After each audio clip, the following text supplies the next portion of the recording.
కృపాశీలుడు అయిన అల్లాహ్ పేరుతో ప్రారంభిస్తున్నాను.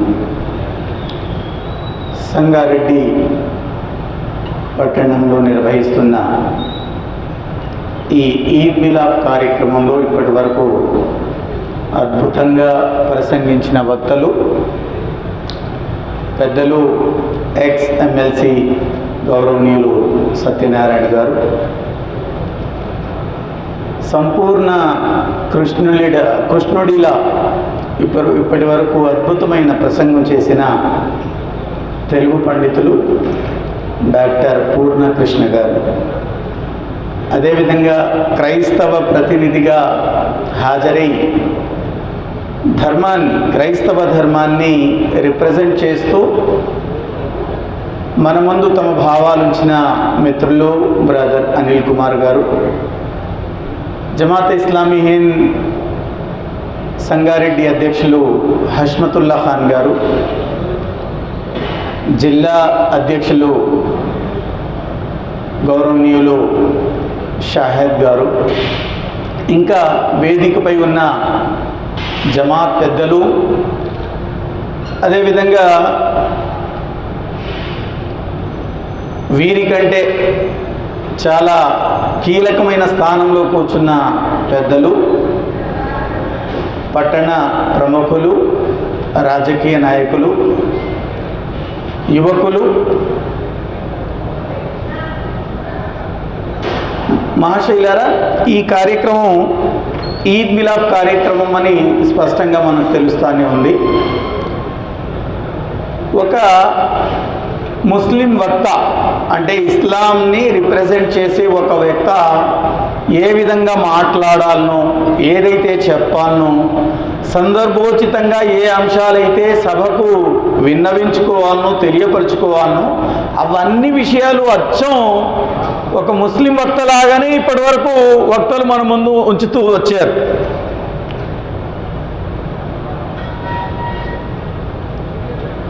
పూర్ణకృష్ణ గారు చెప్పారు, జమాత్ ఇస్లామీ హింద్ ప్రతి సంవత్సరం పండుగ అనంతరం 2-3 రోజుల తర్వాత ఒక ఈద్ మిలాద్ కార్యక్రమాన్ని చేస్తూనే వస్తుంది. నిజమే సార్, ఇది గత 60-70 సంవత్సరాలుగా జమాత్ ఇస్లామీ హింద్ యావత్ భారతదేశంలో చేస్తున్న కార్యక్రమాలు. ఎందుకు అంటే గత 2 రోజుల క్రితం ఈద్ మిలాద్, ఈదుల్ ఫితర్ అనే పండుగను ఈద్గాలో ముస్లింలందరూ హాజరై ఆరాధనలు చేసి నమాజ్ ఆచరణ అనంతరం అందరూ కలుసుకున్నారు, ఆలింగనం చేసుకున్నారు, తమ సంతోషాన్ని సుఖాన్ని పరస్పరం పంచుకున్నారు. మరి కేవలం వారు తమ సమూహంలో, తమ సముదాయంలో తమ సంతోషాలను, తమ సుఖాలను పరస్పరం పంచుకుంటే సరిపోతుందా? లేదు.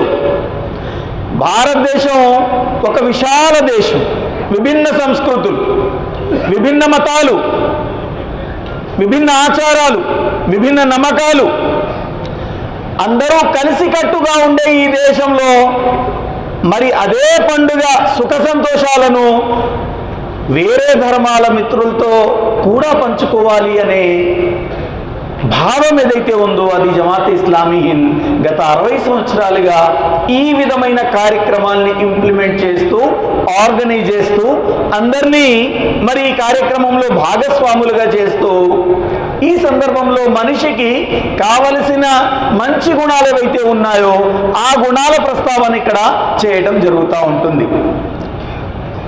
మహాశైలారా, ఇప్పటి వరకు ప్రసంగించిన వక్తలు ఒకటే మాట చెప్పారు, అదేంటి? మనిషి బాగుండాలి. ఖురాన్ స్పష్టంగా ఏమంటుంది? అల్లజీ ఖలకల్ మౌత వల్ హయాత లియబ్లువకుమ్ అయ్యుకుమ్ అహ్సను అమలా అంటుంది. అసలు మనిషిని ఎందుకు పుట్టించాము అంటే దైవం చూడదలుచుకుంటున్నాడు మీలో మంచివాడెవడు, ఉన్నతుడు ఎవడు. మంచివాడు అంటే డబ్బున్నవాడా, డిగ్రీ ఉన్నవాడా, పొలాలు, బంగారపు ఆభరణాల నగలు వాటిని గుట్టల్లాగా పేర్చుకున్నవాడా? సమాజంలో అతనికి గొప్ప విలువలు, గొప్ప ఆదరణ లభించేవాడా? దానికి కూడా ఖురాన్ స్పష్టంగా ఏమంటుంది? ఎవరైతే మీలో దైవానికి భయపడతారో వాళ్ళే మీలో ఉన్నతులు అంటుంది.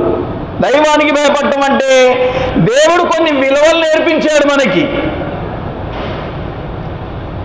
సోదర భావం, శాంతి, సద్భావం, ప్రేమ, ఆప్యాయత, అనురాగం, శాంతి, ఒకరి పట్ల ఒకరకు నమ్మకం కలిగి ఉండే పరిస్థితి, ఒకరికి ఒకరు ఇచ్చిపుచ్చుకునే సంస్కృతి, పేర్లతోనే కాకుండా వరసలు పెట్టుకొని పిలుచుకునే పరిస్థితి, అవి సమాజాన్ని శాంతియుతమైన సమాజంగా మార్చగలవు. అఫ్కోర్స్ ఆ పరిస్థితి రావాలనే కారణంగానే, అది కూడా ఒక ఆబ్జెక్టివ్తో జమాతే ఇస్లామీ హింద్ ఈ కార్యక్రమాలు నిర్వహిస్తూ ఉంటుంది. ఇంకా వక్తలు చెప్పినట్లు మరి అసలు ఈద్ మిలాద్ కాబట్టి ఈద్ అంటే ఏంటి? సంతోషం. ఈద్ అనే పదానికి తెలుగు అర్థం సంతోషం అండి. మిలాప్ అంటే షేర్ చేసుకోవడం. ఈద్ మిలాప్ అంటే సంతోషాన్ని షేర్ చేసుకోవడం. ఏ సంతోషం? ఏ సంతోషం అంటే రమజాన్ మాసంలో ఏదైతే ఒక ఉపవాసి పొందాడో, ఏం పొందాడు? ఆకలిని పొందాడు, దప్పికను పొందాడు, దైవ భీతిని పొందాడు, దైవ భక్తిని పొందాడు. తద్వారా అతనిలో వచ్చిన మార్పు ఏంటి? మార్పు ఏంటి అంటే ఎదుటి వ్యక్తి పట్ల చూపించవలసిన ప్రేమ అతనిలో జనించింది కదా. ముఖ్యంగా అనునిత్యం 24 అవర్స్లో రంజాన్లోని ఒక రోజు తీసుకుంటే అందులో దాదాపు 13:30 నుండి 14 గంటల పాటు ఉపవాసం. మిగతా సమయం కూడా దైవ స్మరణలో, దైవ చింతనలో, దైవ ధ్యానంలో ఆయన్ను స్మరిస్తూ, ఆరాధిస్తూ, అనుకరిస్తూ, దైవ గ్రంథ పారాయణ చేస్తూ గడిపేస్తాడు. తద్వారా దైవ భీతి మనిషిలో జనించి తీరాలి. భోజనం తినగలిగే ఒక వస్తువు. పండ్లు, ఆహార పదార్థాలు, పానీయాలు ఇవన్నీ సేవించేయే కదా. కానీ ఆ దైవం ఎప్పుడైతే ఉపవాసంలో ఉన్నప్పుడు దాని దగ్గరగా నువ్వు వెళ్ళొద్దు అని ఆజ్ఞ ఇస్తాడో, దాన్ని నిషిద్ధంగా డిక్లేర్ చేస్తాడో, అప్పుడు దాని దగ్గర దరిదాపుల్లోకి వెళ్ళడు. కాన్సెప్ట్ ఏంటి? నిగూఢమైన అర్థం ఏంటి? పండితుల వారు ఇంకా నాకంటే బాగా చెప్పగలరేమో ఇదే అంశాన్ని, ఎందుకంటే భాష మీద మంచి పట్టుంది. పెద్దలు గౌరవనీయులు ఎక్స్ ఎమ్మెల్సీ సత్యనారాయణ గారు ఇంకా బాగా చెప్పగలరు. ఏంటి నిజానికి మనిషి జీవితంలో మార్పండి. మనిషి మారాలి. మనిషి ఏ విధంగా మారాలి? ఏ విధంగా మారాలి అంటే సమాజానికి అతనితో ప్రయోజనం కలగాలి. నమాజ్ చేస్తాడు మనిషి. ఏం చేస్తాడు? 5 పూటల నమాజ్ ఏం నేర్పిస్తుంది? అరే బాబు, ఏ టయానికి ఏ పని అయితే చేయాలనో ఆ పని నేర్చుకోనానా అంటుంది. ఒకసారి చేసేసి వదిలిపోతే సరిపోతుంది కదా. ఏ ఉదయమో లేకపోతే నిద్రపోయే ముందో లేదు. నువ్వు నిద్ర ఎప్పుడు లేవాలి, నిద్ర ఎప్పుడు పోవాలి, and the 2 ends of the day స్పష్టంగా ఒక నమాజ్ టైమింగ్ ఉంది. మధ్యలో 1.5 గంటలకు మంచి బిజీ ఉండే పని సమయం అది. బిజినెస్ మెన్ అయితే చాలా బిజీ ఉంటాడు, అయినా దాన్ని వదిలిపెట్టున్నానా? ఎందుకు? నీ పర్సనాలిటీ డెవలప్మెంట్ చెందాలి. నీకు డబ్బు వల్ల సంపూర్ణ పర్సనాలిటీ డెవలప్మెంట్ అనేది జరగదు. నువ్వు అసర్ నమాజ్ చేయాలి, మగరిబ్ నమాజ్ చేయాలి, అది బాగా బిజీ షెడ్యూల్ అయినప్పటికీ నువ్వు చేసి తీరాల్సిందే. ఎందుకు చేయాలి అంటే టైం మేనేజ్మెంట్ నేర్చుకో. పర్సనాలిటీ ఎప్పుడే డెవలప్ అవుతుంది. ఉదయం 3:30 గంటలకు లేచి పండితులు వారు చెప్పినట్లు 4 గంటలకు తినే సమయమా? చికెన్ మటన్ ఉన్నా తినే పరిస్థితి ఉండదు, తినబుద్ధి కాదు. తినాలి. ఎందుకు? ఆజ్ఞ. అంటే ఏదైతే మనిషి నచ్చడో మెచ్చడో ఇష్టం లేదో అది కూడా చేయడానికి ఎప్పుడైతే ఇష్టపడతాడో, ఏదైతే మంచిగా ఉందో, ఏదైతే శాంతి ఉందో, ఏదైతే ప్రేమ ఉందో దాన్ని అతను ఇంప్లిమెంట్ చేయడానికి వెనకాడతాడా? అంటే పర్మిటెడ్ వస్తువుల్ని చేయగా ప్రొహిబిటెడ్ వస్తువుల్ని లేక అలవాట్లను చేసినప్పుడు పర్మిటెడ్ వస్తువులకు ఎందుకు దూరంగా ఉంటాడు? ఉండడానికి అంత మాత్రం వీల్లేదు. కాబట్టి అనునిత్యం అతను దివ్య గ్రంథమైన ఖురాన్ను చదువుతూ ఉంటాడు. వేరే రోజుల్లో చదివినా చదవకపోయినా ఆ రంజాన్ మాసంలో గురువుగారు తప్పనిసరిగా ఆ 114 అధ్యాయాలు, 6000 పైచిలుకు వాక్యాలు, 30 కాండాలు చదివి తీరాల్సిందే. లేదండి నాకు టైం లేదు అంటే కనీసం విను. అది నమాజే తరావీ అని ఒక నమాజ్ ఉంటుంది సార్. సాయంత్రం 8:30 నుండి రాత్రి 10 గంటల వరకు నువ్వు కనీసం విని తీరాలి. ఎందుకు? పర్సనాలిటీలో మార్పు రావాలి. ట్రాన్స్ఫర్మేషన్ ఆఫ్ పర్సనాలిటీ డెవలప్మెంట్ అనేది జరిగి తీరాలి. తద్వారా ఈ సమాజానికి ఎంత మాత్రం నీ వల్ల హాని జరగకూడదు.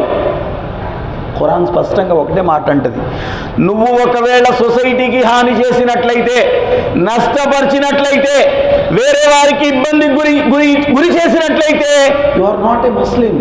మొహమ్మద్ ప్రవక్త ఏమన్నారు? నీ పొరుగువాడు నీ చెడు క్రియల వల్ల ఇబ్బంది పడితే నువ్వు 5 పూటలు నమాజ్ చేసినా, 30 రోజులు రోజాలు ఉన్నా, పూర్తి ఖురాన్ చదివినా you are not a Muslim అన్నారు. అంటే ధర్మం నేర్పిస్తుంది ఏంటి ఇక్కడ? Good character, good behaviour, good mind set, good body language, voice మాడ్యులేషన్ని సైతం అది నేర్పిస్తుంది. అందుకోసమే దివ్య గ్రంథమైన ఖురాన్ ఎక్కువ విలువల మీద మాట్లాడిద్దండి. అదేదో పరలోక చింతన మీద మాట్లాడదు ఎక్కువ. 80% of the teachings of Quran, 80% of the teachings are Quran are dependent on human behaviour, human requirements, human needs, human habits, మనిషి అలవాట్లు, మనిషి క్యారెక్టర్ బిల్డింగ్ కోసమే ఆ గ్రంథం ప్రపంచంలోకి వచ్చిందా అంటే అవును అని మరి ఒప్పుకొని తీరాల్సిందే. ఒక మనిషికి అంటుంది, నీ వల్ల ఒక వ్యక్తి హానిపరచబడితే నువ్వు ఎంత పాపం కలుగుతుంది అంటే, భూమండలం మీద ఎంతమంది అయితే మానవ జాతి ఉందో అందరినీ హత్యపరిచినంత పాపం నీకు కలుగుతుంది. నువ్వు ఒక మనిషి జీవితాన్ని కాపాడితే, హత్య నుండి వారించగలిగితే, భూమండలంపై ఎంతమంది అయితే జనాలు ఉన్నారో అంతమందిని జీవితాన్ని ప్రసాదించిన మహా పుణ్యం నీకు కలుగుతుంది అని చెప్పడం జరిగింది. మా శైలారా, ముఖ్యంగా ఆ గ్రంథాన్ని 24 గంటలు పఠిస్తూ ఉపవాసంలో ఉన్న వ్యక్తి ఈ ఉపవాసాలను కంటిన్యూ చేస్తాడు. రంజాన్ అంటే ఏంటి? రంజాన్ భవిష్యత్తులో ఇంకా నెక్స్ట్ రాబోయే ప్రసంగాల్లో మీరు వాడచ్చు. అంటే ఆల్రెడీ గూగుల్లో ఇన్ఫర్మేషన్ మొత్తం అవైలబుల్ ఉంది. ఇవాళ ఏ ఇన్ఫర్మేషన్ కూడా ఒకరి వద్దనే అది ప్రోగుబడి లేదండి. Information is on your wrap, on your అనే సింగిల్ ట్యాప్లో మనం ఏ ఇన్ఫర్మేషన్ అయినా పొందగలిగే స్థితి. రమ్స్ అంటే భస్మం అయిపోవటం, అంటే మండిపోవటం. ఏంటి? దేన్ని మండిస్తుంది రంజాన్ అంటే? ముఖ్యంగా బ్యాడ్ హ్యాబిట్స్ ఏవైతే ఉంటాయో వాటిని మండింపచేస్తుందండి. చెడు ఆలోచనలు, చెడు భావాలు, చెడు అలవాట్లు, చెడు ప్రవర్తన, చెడు చేసే వ్యక్తి కూడా ఈ ఉపవాసాల్లో దూరంగా వచ్చేయాలి. అబద్ధం మాట్లాడకూడదు. అబద్ధం మాట్లాడే వ్యక్తి ఒకవేళ ఉపవాసం ఉంటే కేవలం ఆకలి దప్పుక 2 మాత్రమే అతనికి లభిస్తాయి, పుణ్యం ఎంత మాత్రం లభించదు అని చెప్పడం జరిగింది. ఇంకోటి ఇంకా ఏం భస్మమైపోతుంది అంటే, బాడీ పరంగా చూస్తే అద్భుతమైన ఆరోగ్యాన్ని ఇచ్చే అంశం ఉపవాసం అనేది అందరికీ తెలిసిందే. ఎందుకు అంటే ఉపవాసం కేవలం ఇస్లాం ధర్మంలోనే లేదండి. హైందవ ధర్మంలో ఉంది, క్రైస్తవ ధర్మంలో ఉంది. క్రైస్తవులు 41 రోజులు ఉపవాసం ఉంచితే మన హైందవ సోదరులు విభిన్న సందర్భాల్లో, కార్తీక మాసం సమయంలో, ఇంకా విభిన్న సమయాల్లో ఈ ఉపవాసాలు ఉంటారు. దాన్నే లంఘనాలని కూడా చెప్పడం జరిగింది. ఏంటి ఉపవాసం? ఉపవాసం అనేది ఒక 13-14 గంటల వరకు ఏది తినకుండా తాగకుండా ఉంటే జీర్ణ వ్యవస్థకి జీవం వస్తుంది అని చెప్పడం జరిగింది. జీర్ణ వ్యవస్థ, డైజెస్టివ్ సిస్టమ్ రీఎనర్జైజ్ అవుతుంది అని ఎవరన్నారు? 2016లో ఒక నోబెల్ విజేత, ఆయన పేరు యోషినోరి ఉసుమి, 2016లో ఆయనకు నోబెల్ అవార్డు ఇచ్చారు. ఆటోఫెగి అనే ఒక సిస్టమ్ని అతను ప్రపంచానికి చెప్పాడు. అదేంటి అంటే ఇంటర్మిటెంట్ ఫాస్టింగ్. ఇంటర్మిటెంట్ అనే ఫాస్టింగ్ని అనే పదజాలాన్ని అతను వాడిన తర్వాతనే ఇవాళ ప్రపంచం మొత్తం దాన్ని వాడుతుంది. యోగా గురువులైనా, ముస్లిం బోధకులైనా, ఇంకెవరైనా ఇంటర్మిటెంట్ ఫాస్టింగ్ అనే కాన్సెప్ట్ ఏదైతే ఉందో ఆయన చెప్పిన తర్వాత ప్రపంచంలో కామన్ అయిపోయింది. ప్రియమైన సోదరులారా, ఏంటి ఇంటర్మీడియట్ ఫాస్టింగ్? ఆ ఇంటర్మీడియట్ ఫాస్టింగ్ వల్ల బాడీలో ఎవరైతే అది ఉంటారో సహజంగా వాళ్ళకి తెలిసేది ఏంటి అంటే బ్లడ్ ప్రెషర్ ఏదైతే ఉందో 20 నుండి 30, 10 నుండి 20 హెచ్జీ అంటారు కదండి, అది తగ్గిపోయే అవకాశం ఉంది. అదేవిధంగా బ్లడ్ షుగర్ కూడా బ్యాలెన్స్డ్ అయిపోయే అవకాశం ఉంది. ఎందుకు? తింటూ ఉంటే ఇన్సులిన్ రిలీజ్ చేస్తూ ఉండాలి. మాటికి ఇన్సులిన్ రిలీజ్ చేసే పని ఉండదు కదా. ఎప్పుడైతే ఇన్సులిన్ రిలీజ్ చేసే పని ఉండదో అప్పుడు బ్లడ్లో ఉన్న గ్లైకోజన్ ఏదైతే ఉందో అది సహజంగా తగ్గిపోయే అంశం. ఆ విధంగా మనిషి అద్భుతమైన, అంటే షుగర్ వ్యాధిలో ఉన్న వాళ్ళు కూడా ఈ ఉపవాసాన్ని ఉండటం వల్ల షుగర్ వ్యాధి మండిపోతుంది, బీపీ వ్యాధి మండిపోతుంది, కార్డియాక్ సమస్యలు దూరమవుతాయి. ఇంకోటి అద్భుతమైన ఒక చిట్కా చెప్పనా మీకు? అదేంటి అంటే యవ్వనం ప్రతి మనిషి కోరుకుంటాడు గురుగారు. ముఖ్యంగా 50 తర్వాత ఇంకా ఎక్కువ కోరుకుంటాడు. 60 వస్తుందంటే అందుకోసమే ఈ తలకు హెయిర్ డైయింగ్ ఎందుకు చేస్తాం? హెయిర్ డైయింగ్ చేయడానికి కారణం ఏంటి అంటే ఇంకా ముసల్దనం నాకు రాలేదు అని. వాస్తవానికి వచ్చి ఉంటుంది. మనిషి మోకాళ్ళ నొప్పులు, నడకలో మార్పు, చూపులో మార్పు, ఫేస్లో వచ్చే మార్పు అయినా మనిషి ఒప్పుకోడు కదా. ఎందుకు? యవ్వనం కావాలి నాకు. వృద్ధాప్యం అసలే వద్దు. వృద్ధాప్యాన్ని దూరం చేసేది కాదు, తగ్గించేది ఉపవాసం రంజాన్. యవ్వనాన్ని పెంచేది, యవ్వనంగా చూపించేది రంజాన్ ఉపవాసం. ఎందుకు అంటే ఏ బ్లడ్ సెల్స్ అయితే మనిషి ముఖంలో జమ అయి ఉంటాయో అవన్నీ ఉపవాసంలో ఉన్నప్పుడు మండి మసైపోతాయి. ఇంకా మనం తిన్నది పూర్తిగా 100% బయటికి పోదట. అక్కడక్కడ కొంత స్టాకేజెస్ ఉంటాయటండి. అవే కొన్ని సందర్భాల్లో క్యాన్సర్గా మారతాయని అది 2016లో యోషినోరి ఉసుమి చెప్పాడు. ఆ మిగిలిపోయిన పార్ట్సే క్యాన్సర్గా మారిపోయే అవకాశం ఉందట. ఆ మిగిలిపోయిన పార్ట్స్ని కూడా ఉపవాసం ఏం చేస్తుంది? మండింపజేస్తుంది, భస్మం చేసేస్తుంది. భస్మం చేసి దాని నుండి ఎనర్జీ పొందుతుంది. 5 గంటలకు భోజనం చేసిన తర్వాత 10 గంటలకు అయిపోయింది కదండి ఆ భోజనం యొక్క ఇంపాక్ట్. ఆ క్యాలరీస్ ఏవైతే ఉండో 11 గంటలకు మ్యాక్సిమం అయిపోయింది. ఆ 11 నుండి సాయంత్రం 6:30 గంటల వరకు ఎట్లా ఉంటాడు అంటే ఫ్యాట్ని కరిగించుకుంటున్నాడు. ఫ్యాట్ని కరిగించుకోవడం ఒక గొప్ప వరం కదా. అంటే ఈ విధంగా రంజాన్ అనే పదానికి ఆ దృష్టిలో చూసిన ఒక అద్భుతమైన ప్రయోజనాన్ని ఉపవాసి కలిగి ఉంటాడు. కేవలం ఉపవాసం ముస్లింలే ఉండాలి అంటే ఎంత మాత్రం కాదు. గురుగారు చెప్పేశారు, మంచి ఏదైతే ఎక్కడ ఏ రూపంలో ఉన్నా దాన్ని స్వీకరించే హక్కు ప్రతి మనిషికి ఉంది సహజంగా. దేశ రాజ్యాంగ పరంగా కూడా హక్కు మనకుంది. ఎందుకంటే what I like I adopt, I practise, I choose. గురుగారు చెప్పినట్లు మరి ఒకవేళ మనకు మంచి అనేది అక్కడ కనిపిస్తే దాన్ని అడాప్ట్ చేయడంలో ఎంత మాత్రం ఇబ్బంది లేదు. ముఖ్యంగా దివ్య గ్రంథమైన ఖురాన్ను పఠిస్తూ ఈ ఉపవాసం కొనసాగిస్తారు. చివరిగా ముఖ్యంగా 3 విశ్వాసాలు, అంటే నేను చెప్పాలనుకున్నవి చాలా చెప్పేశారు కాబట్టి నేను కంటెంట్ మార్చాల్సి వస్తుంది నాకు. ముఖ్యంగా ఏంటి అంటే ఆ ఖురాన్ చదువుతూ నేర్చుకునేది ఏంటి? నెంబర్ 1 అతి ముఖ్యం, చాలా కీలకమైంది ఇస్లాం ధర్మంలో, దాని ప్రాముఖ్యత పాయింట్ నెంబర్ 1లో ఉంటారు. అది వన్నెస్ ఆఫ్ గాడ్, దేవుని ఏకత్వం. దేవుని ఏకత్వం మీదనే పూర్తి ఇస్లాం నిలబడి ఉందండి. అది ఏమాత్రం సడలినా కదిలినా ఆ ధర్మానికి ఆ పునాదులు కదిలిపోతాయి. ఖురాన్ బోధించే అతి ముఖ్యమైన కీలకమైన సూత్రం అదే, వన్నెస్ ఆఫ్ గాడ్. అల్లాహు లా ఇలాహ ఇల్లా హువల్ హయ్యుల్ ఖయ్యూమ్ లా తఖుజుహు సినతున్ వలా నౌమ్ లహు మా ఫిస్ సమావాతి వ మా ఫిల్ అర్జ్. ఆ దైవం అల్లాహ్ ఈ ప్రపంచాన్ని సృష్టించిన ఒక మహాశక్తి. ఆయనకు నిద్ర రాదు, కునుకు రాదు. భూమి ఆకాశాల ఆస్తి మొత్తం ఆయనదే. ఆయన ఆజ్ఞ లేకుండా ఆయన ముందు సిఫారసు చేయగలిగేవాడెవడు?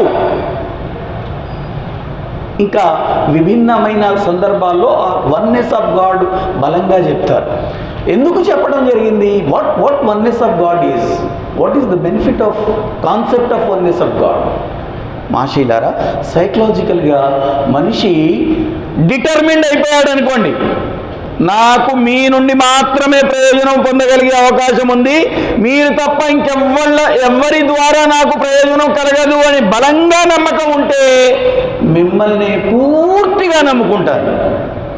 అంటే పూర్తిగా నమ్మకం ఏదైతే ఉందో ఆ దైవం మీదనే మనిషి పెడతాడు. యద్భావం తద్భవతి కదండి. మనం ఏ విధంగా ఆలోచిస్తే ఆ విధమైన రిజల్టే వస్తుంది. మహాప్రవక్త ముహమ్మద్ సల్లల్లాహు అలైహి వసల్లం చెప్పారు, ఒక విశ్వాసి దైవం పట్ల ఏ విధమైన విశ్వాసం కలిగి ఉంటే దైవం అతని పట్ల అదే విధమైన ఆచరణను లేక అతని పట్ల అదే విధమైన బిహేవియర్ని కలిగి ఉంటాడు అని. బలంగా దైవం నాకు సపోర్ట్ చేస్తాడు అంటే దైవం నాకు సపోర్ట్ చేస్తాడు అంటే ఆ బలమైన విశ్వాసం ఒక విశ్వాసి కలిగి ఉంటాడు. ఆ ప్రాక్టీస్ని రంజాన్ మాసంలో చేస్తాడు. ముహమ్మద్ ప్రవక్త సల్లల్లాహు అలైహి వసల్లం చివరి ప్రవక్తగా నమ్మి ఆయన బోధించిన బోధనలు ఏవైతే ఉన్నాయో మనిషి జీవితానికి సాఫల్యతను ఇస్తాయని గట్టిగా నమ్ముతూ ఆయన చెప్పిన ఆచరణని ప్రాక్టీస్ చేసే ప్రయత్నం చేస్తాడు. 3వ ముఖ్యమైన అంశం ఏంటి అంటే పరలోకంపై విశ్వాసం.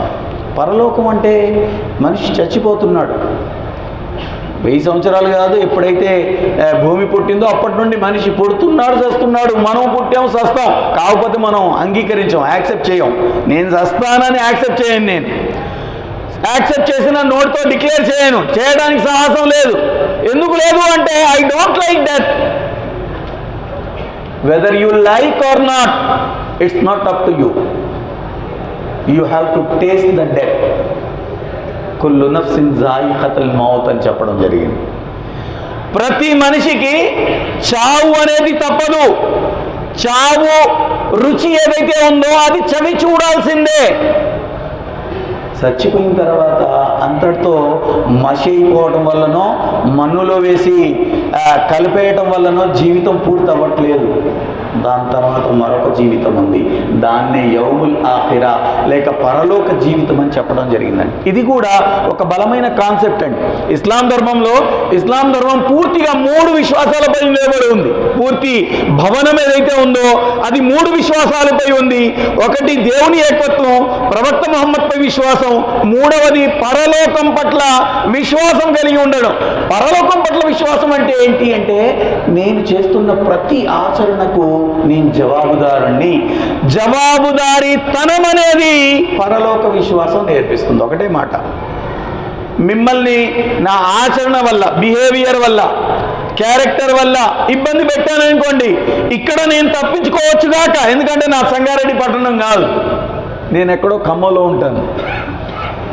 కానీ ధర్మం ఏముంటుందంటే ఫలానా రోజు పండితుల వారిని నువ్వు ఇబ్బంది పెట్టావు కదా, ఆలోచనలతో, మాటలతో, బాడీ లాంగ్వేజ్తో ఎందుకు పెట్టావు? ఆ ఇబ్బందిని ఇవాళ తొలగించాల్సిన అవసరం ఉంది. ఏంటి, ఎట్లా తొలగించాలి? ఇప్పుడు నేను ఇక్కడ చేశాను, వెళ్ళిపోయానండి, అక్కడ ఆయనకి ఏ విధమైన మరి రీప్లేస్మెంట్ అనేది ఏ విధంగా జరగాలి అంటే మొహమ్మద్ ప్రవక్త అన్నారు, పరలోకంలో నా మంచి పనులు ఏవైతే ఉంటాయో దానికి ఏదైతే సవాబ్ అంటామో ఆ సవాబ్ అనేది గురువు గారికి చేయడం జరుగుతుంది, ఆ నా సవాబ్ అనేది తగ్గిపోవడం జరుగుతుంది. అంటే అక్కడి కరెన్సీ అది అన్నట్టు. మనిషి చనిపోయిన తర్వాత దైవం ముందుకు వెళ్తాడు, దైవం ముందు లెక్క చెప్పుకోవాల్సిన అవసరం ఉంది. కాబట్టి జవాబుదారీతనంతో ఈ ప్రపంచంలో జీవించాలి అనేది ముఖ్యంగా ఇస్లాం బోధిస్తున్న అతి ముఖ్యమైన కీలకమైన ఒక భావన. మాషీలరా, ఈ 3 భావాల్ని కూడా ఆచరణాత్మకంగా అవలంబించే మాసమే నిజానికి రంజాన్ మాసం. ఒక డౌట్ రావచ్చు, అంతగా చెప్తున్నారు మీరు ఉపవాసం గురించి, ఉపవాసుల గురించి, రంజాన్ మాసం గురించి, మరి పూర్తి మార్పు వచ్చి తీరాలి కదా, మార్పు కనిపించాలి కదా, మార్పు వెయ్యి చేయగలగాలి కదా, కనిపించట్లేదే. నిజమే, ఒప్పుకుంటా నేను, పూర్తి మార్పు అనేది కనిపించట్లేదు. కారణం ఏంటి? ఏ భక్తి శ్రద్ధలతోనైతే చెయ్యాలనో ఆ భక్తి శ్రద్ధల్లో కొరత వల్ల పూర్తి మార్పు కనిపించట్లేదు. ఆ పూర్తి మార్పు రావాలి అంటే ఇంకా దైవానికి ఇంకా సాధ్యమైనంత ఎక్కువగా సామీప్యతను పొందే ప్రయత్నం చేయాలి. అప్పుడే మనిషి జీవితంలో పూర్తి మార్పు అనేది సంభవించగలిగే అవకాశం ఉంది.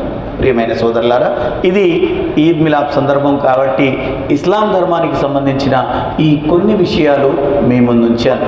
గురుగారు చెప్పినట్లు, మన క్రైస్తవ వక్త గారు చెప్పినట్లు, మరి ఇస్లాం ధర్మంలో విలువలు ఏవైతే ఉన్నాయో తల్లిదండ్రుల పట్ల సేవాభావం, అది మాటికి అది రిపీట్ చేయడం జరుగుతుంది. ఖురాన్ చాలా చోట చెప్పింది, నీ తల్లి నిన్ను తన కడుపులో 9 మాసాల కంటే ఎక్కువ మోసింది, 2 సంవత్సరాల కాలం పాటు పాలిచ్చింది, ఒక పాల చుక్క 10 రక్తపు బిందువులతో తయారవుతుంది అన్న విషయాన్ని మర్చిపోకు. ఇవాళ చాలా ఈజీగా ఆమెను తీసుకెళ్ళి ఏం హౌసెస్ అవి ఓల్డ్ ఏజ్ హోమ్స్లో జాయిన్ చేసేస్తున్నావు. కొన్ని సందర్భాల్లో భయంకరమైన తల్లి ఎయిడ్స్తో బిలబిల్లాడింది. అయినా భార్య ప్రెషరో, పిల్లల ప్రెషరో, ఇంకెవరి ప్రెషరో, కొడుక్కి తల్లి పట్ల ప్రేమ ఉంటుంది, అందులో డౌట్ లేదు.